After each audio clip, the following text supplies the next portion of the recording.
London শহরের ইস্টহাম town সেন্টারের সামনে ভয়াবহ সড়ক দুর্ঘটনা ঘটেছে।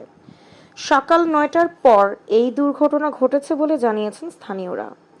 এ ঘটনায় একজনের অবস্থা গুরুতর বলে জানা গেছে, তবে তিনি বাংলাদেশি কিনা নিশ্চিত হওয়া যায়নি।